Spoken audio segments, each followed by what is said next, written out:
नमस्कार, जय हिंद, वंदे मातरम। स्वागत है आप सभी का हमारे यूट्यूब चैनल पे। दोस्तों, जैसा कि हमने कल आपको पढ़ाया था ऐतिहासिक काल, ठीक है। बेसिकली ऐतिहासिक काल को मैंने आपको बताया था 3 भागों में डिवाइड किया जाता है, जिसमें सबसे पहले आ जाता है पुरातात्विक काल या पुरातात्विक स्रोत। सेकंड आ जाती हैं विदेशी यात्राएँ और तीसरे नंबर पे आती हैं हमारी साहित्यिक स्रोत, ठीक है। अब इन तीनों को हम अलग-अलग डिवाइड करते हैं, जिसमें पुरातात्विक जो स्रोत हैं उनको बेसिकली 2 पार्ट्स में डिवाइड करते हैं, जिसमें पहला आ जाता है सिक्का और दूसरा आ जाता है हमारा अभिलेख, ठीक है। सिक्के यानी कि हर सभ्यता से, जैसे कि हमको सिंधु सभ्यता से एक सींग वाले जो जानवर है उसका चित्र मिला है, इससे प्रूफ होता है वहाँ पे जो धातु रही होगी या जो भी कह सकते हैं मुद्रा रही होगी, उस पे एक सींग वाला जो जानवर था उसका चित्र अंकित था। सेम इसी तरीके से हर कालखंड में, जैसे कि अगर हुमायूं आया तो उसने चमड़े के सिक्के चलवाए, सातवाहन आए तो उन्होंने शीशे के सिक्के चलवाए, ठीक है।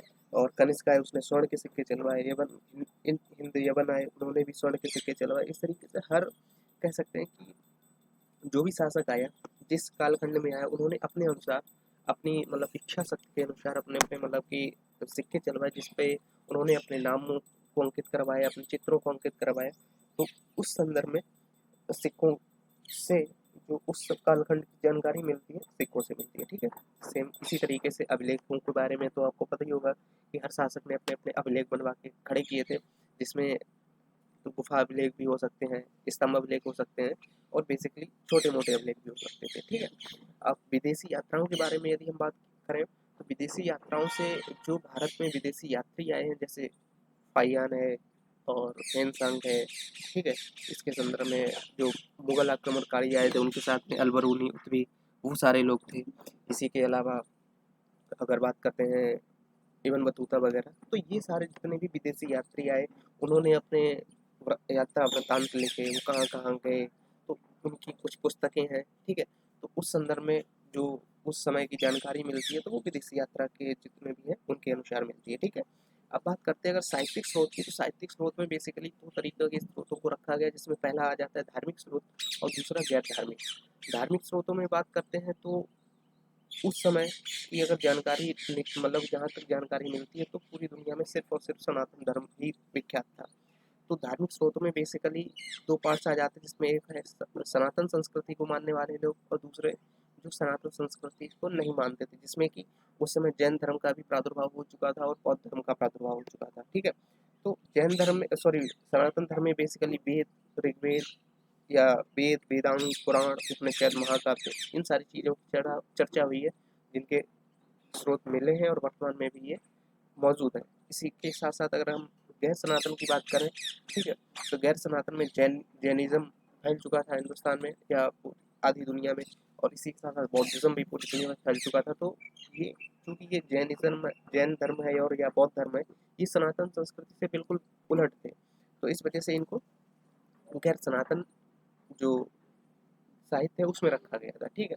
इसके बाद में बात करते हैं अगर गैर धार्मिक की, तो गैर धार्मिक में बेसिकली सामान्य पुस्तकें आ जाती हैं जो कि उस समय के महान जो विद्वान रहे हैं, जैसे विष्णुगुप्त चाणक्य जी की जो पुस्तक थी, क्या बोलते हैं उसको, द अर्थशास्त्र, ठीक है, मेगस्थनीज की इंडिका, ठीक है। इस तरीके की जो धर्म ग्रंथ से या फिर धार्मिक संस्कृति से हट के जो पुस्तकें थी, उन सभी पुस्तकों को गैर धार्मिक साहित्य के अंदर रखा गया है और उन सभी पुस्तकों के बारे में जानकारी मिली है, और जानकारी क्या, वो सारी पुस्तकें ही मिली है, ठीक है। इस वजह से उस समय की जानकारी मिली है, तो इन सभी पुस्तकों को भी ऐतिहासिक काल के अंतर्गत रखा गया। इसी संदर्भ में मैंने कल आपको सिक्कों के बारे में पूरा बता दिया था, लेकिन एक बार फिर से मैं रिवाइज कर देता हूँ। बेसिकली सिक्कों का अध्ययन न्यूमिस्मेटिक कहलाता है, ठीक है। और इसके साथ साथ देखिए, यहाँ पे अगर आप नोट्स बना रहे हैं तो यहाँ पे लिख लीजिए सिक्के के नीचे यहाँ पे न्यूमिस्मेटिक, और अभिलेखों के नीचे यहाँ पे आप लिख सकते हैं एपिग्राफी, ठीक है। तो बेसिकली सिक्कों का जो अध्ययन है वो न्यूमिस्मेटिक कहलाता है, ठीक है। अब बात करते हैं टेराकोटा का सिक्का जो था, मिट्टी का बना हुआ था। मैंने कल सिक्के के बारे में जितनी भी डिटेल थी मैंने आपको पूरी बता दी थी। टेराकोटा का जो बेसिकली सिक्का था वो मिट्टी का बना हुआ था, ये सिंधु सभ्यता का सिक्का था, ठीक है। और मौर्य काल में जो सिक्के थे वो पंचमार्क से बने हुआ करते थे, ठीक है। इस पे लिखावट नहीं होती थी, केवल चित्र अंकित होते थे। पर्ण या चांदी के सिक्कों को पर्ण बोला जाता था, जो कि मौर्य काल में प्रचलित थे। शीशे का सिक्का सातवाहन वंश में आया था। पहली बार सोने का सिक्का हिंद यवनों द्वारा चलाया गया था। यवन, ये यूनानी शासकों को ही यवन शासक बोला जाता था। ठीक है, इसके बाद में बात करें शुद्ध सोने के सिक्के जो है वो कुषाण शासक कनिष्क के द्वारा चलाए गए थे। यहाँ पे सिर्फ कुषाण शासक लिखा है, ठीक है, बट अगर आपको एडिशनल जानकारी चाहिए तो आप लिख सकते हैं कुषाण शासक कनिष्क। और सर्वाधिक मात्रा में सिक्कों की बात करें तो गुप्त काल में या गुप्त शासकों द्वारा चलाए गए थे, जिसमें स्कंदगुप्त काफी विख्यात एक कह सकते हैं राजा रहा था। और चूंकि इन्होंने सर्वाधिक मात्रा में चलाए थे, सामान्य सी बात है अगर सर्वाधिक मात्रा में चलाएंगे तो फिर वो अशुद्ध रहेंगे। ठीक है, तो सर्वाधिक मात्रा में अशुद्ध सोने के सिक्के स्कंदगुप्त के समय चलाए गए थे या गुप्त काल में चलाए गए थे। ठीक है, अब बात करें चांदी का जो सिक्का था, चांदी का सिक्का चंद्रगुप्त गुप्त काल में ही चंद्रगुप्त विक्रमादित्य जो हुए थे उनके शासनकाल में प्रचलित हुआ था। और मयूर शैली का जो सिक्का था वो भी गुप्त काल में ही प्रचलित हुआ था, लेकिन उस समय जो शासक थे वो थे समुद्रगुप्त जी। ठीक है, और समुद्रगुप्त के बारे में कहा जाता है इनका जो घोड़ा था वो 3 समुद्रों का पानी पीता था। ठीक है, अब बात करें अगर कौड़ी का जो प्रयोग था वो भी गुप्त काल में हो रहा था। और चमड़े का सिक्का हुमायूं द्वारा चलाया गया था, जो कि उसने सियाबुद्दीन के एक तरीके से कह सकते हैं याद में चलाया था। उसका कृतज्ञ था सियाबुद्दीन का हुमायूं, इस वजह से उसने चलाया था। अब बात करें रुपए का प्रयोग शेरशाह सूरी ने किया था, दाम का प्रयोग शेरशाह सूरी ने किया था तथा सोने की असरफी का जो प्रयोग था वो भी शेरशाह सूरी ने किया था। अब कल मैंने इसमें बताया था कि जो दाम था ये चांदी का था नहीं, बल्कि ये देखिए ये जो रुपया था ये चांदी का हुआ करता था, नोट कर लेंगे आप। और ये जो दाम था ये हुआ था तांबे का। ठीक है, ये था तांबे का। और सोने की असर थी तो सोने की हुआ करती थी। ठीक है, तो यहाँ तक मैंने कल आपको बता दिया था, आई होप आपको पूरा पूरा रिवाइज हुआ होगा। ठीक है, एक बार मैं ये बेसिक कर लेता हूँ, उसके बाद में इससे संबंधित जितने भी क्वेश्चन है जो मैंने स्टार्टिंग से आपको बताया है, ठीक है, वो सारे मैं एक बार करूँगा। ठीक है, अब बात करते हैं अभिलेख की। कल मैंने आपको सिक्के बताए, सिक्कों का इतिहास बताया, या सिक्कों से संबंधित या सिक्कों से उत्पन्न होने वाले जितने भी प्रश्न हो सकते हैं उन सारे प्रश्नों के बारे में मैंने आपसे जानकारी दी थी। अब बात करते हैं अगर हम अभिलेख की अगर जानकारी करें तो पत्थरों को खोदकर लिखना अभिलेख कहलाता। मैंने आपको बता ही दिया था, पत्थरों पे खोद के जगह जगह लिख दिया जाता है तो उसको अभिलेख बोला जाता है बेसिकली। ठीक है, और छोटे पत्थरों पे लिखना शिलालेख कहलाता है। देखिए आपके सामने दो बड़े बड़े पत्थर हैं, सॉरी दो पत्थर हैं, जैसे कि एक ये बड़ा सा पत्थर है और एक छोटा सा पत्थर है। लेकिन वर्तमान उस समय के राजा क्या करते, पत्थर तराशा करते थे, जो पत्थर उनको अच्छा लगे, ठीक है, सूटेबल उसकी जगह मिल गई, उस पर ही कुछ ना कुछ उन्होंने अंकित कर दिया। तो ये चाहे ये हो और चाहे ये दोनों ही अभिलेख कहलाएंगे। लेकिन जो कुछ छोटे, जैसे अगर छोटे आकार में छोटा पत्थर है, इस पे यदि कुछ लिखा है तो इसको शिलालेख कहते थे। तथा स्तंभ आकार के जो ऊंचे पत्थर हुआ करते हैं, ये चूंकि खंबे के आकार का आपको दिख रहा है तो इस पत्थर को, सॉरी जस्ट तो जो स्तंभ के आकार का पत्थर हुआ करता था इसको शिलालेख नहीं बल्कि इसको स्तंभलेख कहा जाता था। ठीक है, तो आई होप आपको क्लियर हुआ होगा कि शिलालेख क्या होता है और स्तंभलेख क्या होता है। ठीक है, ये बेसिक था। और अभिलेख आप समझिए, मतलब पत्थरों पे लिखना अभिलेख है, और जो छोटे पत्थर होते हैं उनको शिलालेख, मतलब शिला का मतलब होता है कि एक पत्थर या छोटा सा पत्थर जिसको, वो आपने सुना होगा मतलब कि शिलाएं फेंकी जा रही थी जब भगवान श्री राम समुद्र बना रहे थे, या सॉरी समुद्र पे पुल बना रहे थे। तो जो वो शिला थी वो छोटी छोटी बानर उठा उठा लिया करते थे। इससे आप रिलेट कर पाएंगे क्योंकि वो बानर छोटे थे और तो वो छोटी छोटी ही शिलाएं उठा पा रहे होंगे। तो उन छोटे पत्थरों पे अगर कोई अभिलेख लिखा है तो उसको शिलालेख बोला गया। स्तंभ लेख तो आपको पता ही है, अगर वो स्तंभ के आकार का है तो फिर वो स्तंभ लेख हो जाएगा। ठीक है, अब बात करते हैं हम कुछ अभिलेखों के बारे में जो बेसिकली ज़्यादा फेमस है दुनिया में। और अब अभिलेखों का अध्ययन मैंने आपको बता ही दिया, ये एपिग्राफी कहलाता है। कुछ प्रमुख अभिलेख जिसमें सबसे ज़्यादा प्रारंभ में जो अभिलेख लिखवाया गया था वो ईरान का एक शासक था डेरियस।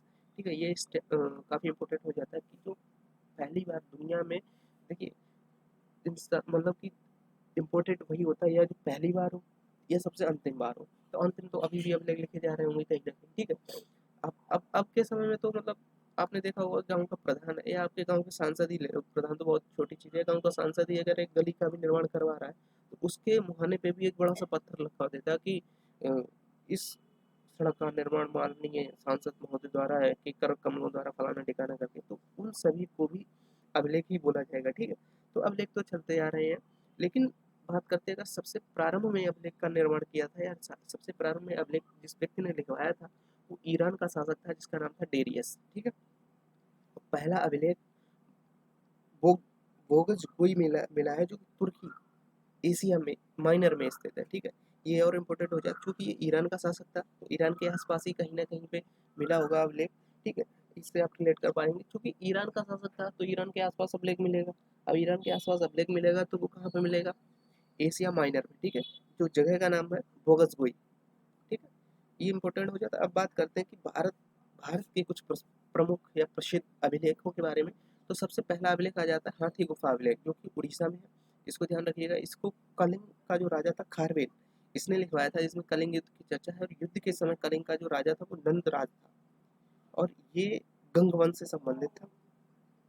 और ये जो युद्ध है, ये कलिंग का वो वाला युद्ध है जो कि अशोक ने लड़ा था। ठीक है, तो अशोक के बाद में कह सकते हैं अशोक की तीसरी या चौथी पीढ़ी के बाद में ये व्यक्ति आया था खारवेल। ठीक है, तो उस खारवेल ने ये अभिलेख लिखवाया था हाथी गुफा अभिलेख, जो कि हाथी गुफा अभिलेख से आप क्या रख सकते हैं कि हाथी गुफा अभिलेख उड़ीसा में है, जो कि कलिंग का जो शासक था खारवेल, गंगवंश से संबंधित था। उसने कलिंग के युद्ध की चर्चा इस अभिलेख में लिखी हुई है। ठीक है, तो हाथी गुफा अभिलेख हो गया। अब बात करते हैं ऐहोर अभिलेख की।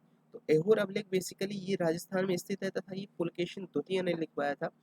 ठीक है, और पुलकेशिन द्वितीय ने एक बार देखिए, जब हम आपको अभी पढ़ाएंगे सारे ये वंश, तो उसमें बताएंगे चूंकि कन्नौज में हर्षवर्धन वंश का शासन हुआ करता था। ठीक है, तो हर्षवर्धन ने एक बार सोचा कि वो उनको क्यों ना उत्तर भारत में अफगानिस्तान से लेके अफगानिस्तान से लेके उनका जो शासन काल था वो बंगाल तक था। लेकिन अगर वही दक्षिण की बात करें तो नर्मदा नदी के दक्षिण में उनका मतलब कि कह सकते विस्तार ही नहीं हो पाया था। तो एक बार उन्होंने सोचा कि उनको भी मतलब अपने साम्राज्य का विस्तार करना चाहिए, तो वो अपनी सेना लेके नर्मदा नदी के पास में जाते हैं। और नर्मदा के दक्षिण में चालुक्य शासक जो होता है पुलकेशिन द्वितीय, इसका साम्राज्य होता है महाराष्ट्र, वर्तमान महाराष्ट्र के क्षेत्र में। तो वहाँ पे नर्मदा नदी के तट पे पुलकेशिन द्वितीय तथा हर्षवर्धन के बीच में युद्ध होता है, और पुलकेशिन द्वितीय हर्षवर्धन को हरा देता है। तो इसी संदर्भ में पुलकेशिन द्वितीय ने राजस्थान के क्षेत्र में एक ऐहोर अभिलेख गढ़वाया है। ठीक है, और उस ऐहोर अभिलेख में उसने चर्चा की है, मतलब नॉर्मल सी बात है, चूंकि वो युद्ध जीता था तो वो अपने ही संदर्भ में उसने लगवाया होगा कि मैं चालुक्य शासक पुलकेशिन द्वितीय ये घोषणा करता हूँ, या हर्षवर्धन को हराने के विषय में ये अभिलेख लगवाता हूँ। इस तरीके का कुछ भी उसने लिखा होगा। और जहाँ से ये जानकारी मिलती है कि पुलकेशिन द्वितीय ने हर्षवर्धन को हरा दिया था। ठीक है, और चूंकि उसने हराया था तो ये अभिलेख भी उसी ने लगवाया होगा, और इससे संदर्भित होता है कि ये अभिलेख जो है पुलकेशिन द्वितीय ने बनवाया था। ठीक है, अब बात करते हैं तीसरा जो अभिलेख काफी इंपोर्टेंट हो जाता है, वो होता है जूनागढ़ का अभिलेख। जूनागढ़ वर्तमान में अगर आपने हिस्ट्री पढ़ी होगी थोड़ी भी, तो आपको पता होगा जूनागढ़ गुजरात में स्थित है। ठीक है, इसमें कोई रॉकेट साइंस था ही नहीं। अब बात करते हैं उसमें रुद्र दामन ने, ये रुद्र दामन है, ये रुद्र दामन शक शासक हुआ करता था। ठीक है, तो रुद्र दामन ने सुदर्शन झील की चर्चा की। और चूंकि जूनागढ़ अभिलेख है, रुद्र दामन का अभिलेख है, लेकिन उसमें उस व्यक्ति ने लिखा है कि इस झील को चंद्रगुप्त मौर्य ने बनवाया था। ध्यान रखिएगा, ये जब मैं आपको मौर्य साम्राज्य पढ़ाऊंगा या शक शासकों का साम्राज्य पढ़ाऊंगा उस समय इसके बारे में विस्तृत जानकारी दूंगा। वर्तमान में आपको बस इतना ही ध्यान रखना है कि जूनागढ़ अभिलेख रुद्र दामन का है, जिसमें सुदर्शन झील की चर्चा है।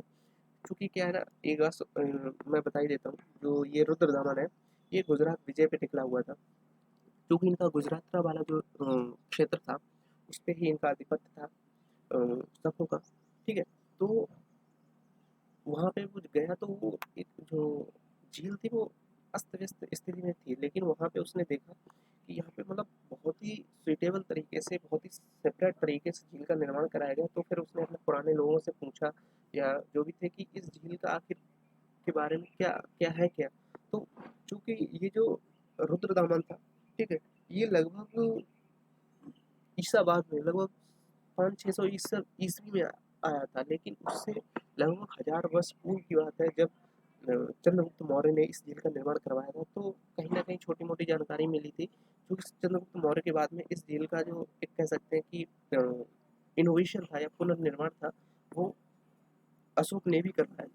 तो इस वजह से इसने भी सोचा कि चूंकि चंद्रगुप्त मौर्य भी काफ़ी महान शासक था, अशोक भी काफ़ी महान शासक था, तो उसके बारे में जब रुद्रदामन को पता चला तो उसने भी सोचा कि क्यों ना मैं भी इस झील का पुनर्निर्माण करवा दूँ। मतलब 1000 सालों में तो नॉर्मल सी बात है, अस्त व्यस्त स्थिति में हो जाएगी, चाहे कोई भी किला रहे या कोई भी कुछ भी रहे, तो 1000 साल काफ़ी हो जाते हैं, तो उसने भी सोचा कि क्यों ना मुझको भी इसका इनोवेशन करवा देना चाहिए, और उसी इनोवेशन के बाद में रुद्रदामन ने ये अभिलेख लगवाया था कि मैं रुद्रदामन मैं शक शासक रुद्रदामन इस झील का पुनर्निर्माण करवा रहा हूँ। लेकिन इस झील का निर्माण मैंने नहीं, बल्कि मौर्य वंश के सम्राट या मगध सम्राट तथा मौर्य वंश की पताका चंद्रगुप्त मौर्य ने करवाया था। और लेकिन उसके बाद में इस झील का पुनर्निर्माण उसी वंश के सम्राट अशोक ने भी करवाया था। इस तरीके के इसने जूनागढ़ अभिलेख में चर्चा की है। तो ये बेसिकली देखिए, अब चूंकि अभिलेख कितना छोटा सा रह जाएगा, उस अभिलेख में कितना लिख पाएंगे, इतना ही इन्होंने लिखवाया हुआ था। अब बात करें अगर प्रयाग अभिलेख की, ये उत्तर प्रदेश के प्रयागराज में स्थित है। इसे समुद्रगुप्त ने लगवाया था और इसमें समुद्रगुप्त के विजय अभियान की चर्चा है। ठीक है, अब बात करते हैं इन सभी के बारे में। अगर मैं बात करूं तो ये सभी अभिलेखों की चर्चा जब मैं इनके शासनकाल पढ़ाऊंगा, इन राजाओं से संबंधित, तो उस समय मैं आपको इनके बारे में पूरी पूरी डिटेल दूंगा। लेकिन वर्तमान में आपको बस इतना ही ध्यान रखना है कि प्रयाग अभिलेख है वो समुद्रगुप्त से संबंधित है, जूनागढ़ अभिलेख इसका रुद्रदामन से संबंधित है, ऐहोर अभिलेख पुलकेशिन द्वितीय तथा हर्षवर्धन से संबंधित है, तथा जो हाथी गुफा अभिलेख है वो कलिंग शासक खारवेल द्वारा बनवाया गया था। ठीक है, जिसमें उसने कलिंग युद्ध की चर्चा की थी। वहीं बात करें अगर भीतरी अभिलेख, जो कि उत्तर प्रदेश के गाजीपुर में है, जहाँ पे स्कंदगुप्त ने गूढ़ आक्रमणों की चर्चा है। देखिए, इस समय गुप्त शासकों में स्कंदगुप्त युवराज हुआ करते थे। उस समय उत्तर प्रदेश में हूणों को आक्रमण हुआ है। हूण वही है जो मध्य एशिया से आए थे। ठीक है, तो हूण काफ़ी मतलब कह सकते हैं एक ऐसी जनजाति थी जो कि लोगों के बीच में काफ़ी मतलब दयनीय स्थिति पैदा कर देती थी। मतलब मार काट बहुत बुरी तरीके से मचाते थे ये लोग, लूटपाट करते थे। तो इनका आक्रमण हुआ था हिंदुस्तान में। तो इनके आक्रमण को विफल किया था समुद्रगुप्त ने। तो जब इसने विफल कर दिया था, तो उसके बाद में इसने एक अभिलेख बनवाया था, जो कि भीतरी अभिलेख है उत्तर प्रदेश के गाजीपुर में। ठीक है, जहाँ पे इसमें चर्चा है कि स्कंदगुप्त ने उल्टा हूणों पर अटैक करके उनको तहस नहस कर दिया था। ठीक है, वही बात करें अगर बिहार अभिलेख, जो कि बिहार के बिहार शरीफ में स्थित है, इसमें भी ये भी स्कंदगुप्त के ही अभिलेखों से संबंधित है, तथा इसमें स्कंदगुप्त ने अश्वमेध यज्ञ करवाया था, उसकी चर्चा है। वही बात करें अगर देवपाड़ा अभिलेख, तो ये वर्तमान बांग्लादेश में स्थित है, तथा ये सेन वंश के शासक विजय सेन का है। ठीक है, हालांकि ये काफ़ी इतना इंपॉर्टेंट नहीं होता, लेकिन अगर आप जैसे कि आर ओ की तैयारी कर रहे हैं या पीसीएस की तैयारी कर रहे हैं, तो फिर ये आपके लिए इंपॉर्टेंट हो जाएगा, क्योंकि वहाँ पे तो फिर ऐसे ही क्वेश्चन आते हैं। ठीक है, आई होप आपको क्लियर हुआ होगा। बस दो अभिलेख और बचे, जिसमें एक ग्वालियर अभिलेख है, जो कि प्रतिहार शासक महाराजा भोज का है। ये गलत हो गया थोड़ा। देखिए, प्रतिहार जो ग्वालियर अभिलेख है, परमार शासक राजा भोज का है। ठीक है, ग्वालियर जो अभिलेख है वो महाराजा भोज का है, जो कि परमार शासक थे। वहीं बात करें अगर मंदसौर अभिलेख, ये भी मध्य प्रदेश के में एक डिस्ट्रिक्ट है मंदसौर, आपको सुना ही होगा। तो वहाँ के शासक थे यशोवर्मन। तो यहाँ ये उनका अभिलेख है। ठीक है, तो बेसिकली आज मैंने आपको 9 अभिलेख बताए, जिसमें सबसे पहला अभिलेख था मैंने भीतर गुफा अभिलेख या हाथी गुफा अभिलेख। हाथी गुफा अभिलेख कलिंग से संबंधित था। वहीं ऐहोर अभिलेख, जो कि पुलकेशिन द्वितीय तथा हर्षवर्धन से संबंधित है, जहाँ पुलकेशिन द्वितीय ने हर्षवर्धन को हरा दिया था। जूनागढ़ अभिलेख, जो कि रुद्रदामन से संबंधित है, जहाँ पे उसने सुदर्शन झील का पुनर्निर्माण करवाया था। किंतु इस झील का जो निर्माण था वो चंद्रगुप्त मौर्य ने करवाया था। उसके बाद में इस झील का पुनर्निर्माण सम्राट अशोक ने भी करवाया था, और अशोक के बाद में इस झील का पुनर्निर्माण रुद्रदामन ने करवाया था। ठीक है, हो गया। उसके बाद में अगर प्रयाग अभिलेख की बात करें, तो फिर इसमें समुद्रगुप्त के विजय अभियान की चर्चा है। भीतरी अभिलेख, इसमें स्कंदगुप्त के विजय अभियान की चर्चा है। प्रयाग अभिलेख के नाम से ही स्पष्ट होता है कि प्रयागराज में स्थित होगा। भीतरी अभिलेख के बारे में आपको याद करना पड़ेगा, ये उत्तर प्रदेश के गाजीपुर में स्थित है। वहीं बिहार अभिलेख की अगर बात करें, तो ये बिहार के बिहार शरीफ में स्थित है, जहाँ पे स्कंदगुप्त के जो अश्वमेध यज्ञ उसने किए थे उसकी चर्चा है। वहीं अगर बात करें देवपाड़ा अभिलेख, जो कि वर्तमान में बांग्लादेश में स्थित है, इसमें सेन वंश के शासक विजय सेन का वर्णन है। और ग्वालियर अभिलेख, ये ग्वालियर अभिलेख जो है वो परमार शासक राजा भोज से संबंधित है। और मंदसौर अभिलेख, ये मालवा शासक यशोवर्मन का है। ठीक है, ग्वालियर भी मध्य प्रदेश में है और मंदसौर भी मध्य प्रदेश में। बस देवपाड़ा के बारे में आपको ध्यान रखना पड़ेगा। देखिए, देवपाड़ा तथा भीतरी अभिलेख, देवपाड़ा बेसिकली बांग्लादेश में है। ठीक है, और ये इसमें सेन वंश के शासक विजय सेन का वर्णन है। और जो भीतरी अभिलेख है, ये उत्तर प्रदेश के गाजीपुर में, जहाँ पे स्कंदगुप्त के ऊपर जो हूणों ने आक्रमण किया था उसकी चर्चा है। वहीं बात करें अगर प्रयाग अभिलेख, तो इसमें समुद्रगुप्त के विजय अभियानों की चर्चा है। जूनागढ़ अभिलेख रुद्रदामन से संबंधित है। ऐहोर अभिलेख जो पुलकेशिन द्वितीय से संबंधित है। तथा हाथी गुफा अभिलेख कलिंग शासक क्या नाम बताया था मैंने, गेस्ट जो कलिंग शासक ठीक खारवेल से संबंधित है। अगले वीडियो में आपको बताने वाला हूँ स्तंभ लेख। स्तंभ वही होते हैं, मैंने आपको बताया था। देखिए अगर ये छोटे से शिलालेख पे कुछ भी लिखा है तो वो शिलालेख हो गया, अगर बड़े से शिलालेख पे लिखा है तो वो स्तंभ लेख हो गया। अभी मैंने आपको सारे अभिलेख बताए हैं, ठीक है, जो बेसिकली शिलालेख थे। अब अगले वीडियो में आपको स्तंभ लेख बताने वाला हूँ, ठीक है। तो जुड़े रहिए हमारे साथ में और हमारे वीडियो को दोस्तों के अपने मित्रों के साथ में शेयर अवश्य करें, ताकि अगर धीरे धीरे वो तैयारी करना चाह रहे हैं मतलब बेसिकली, तो इससे आप उनकी तैयारी भी हो जाएगी और आपकी चल ही रही, ठीक है। चलिए मिलते हैं अगले वीडियो, बाय बाय।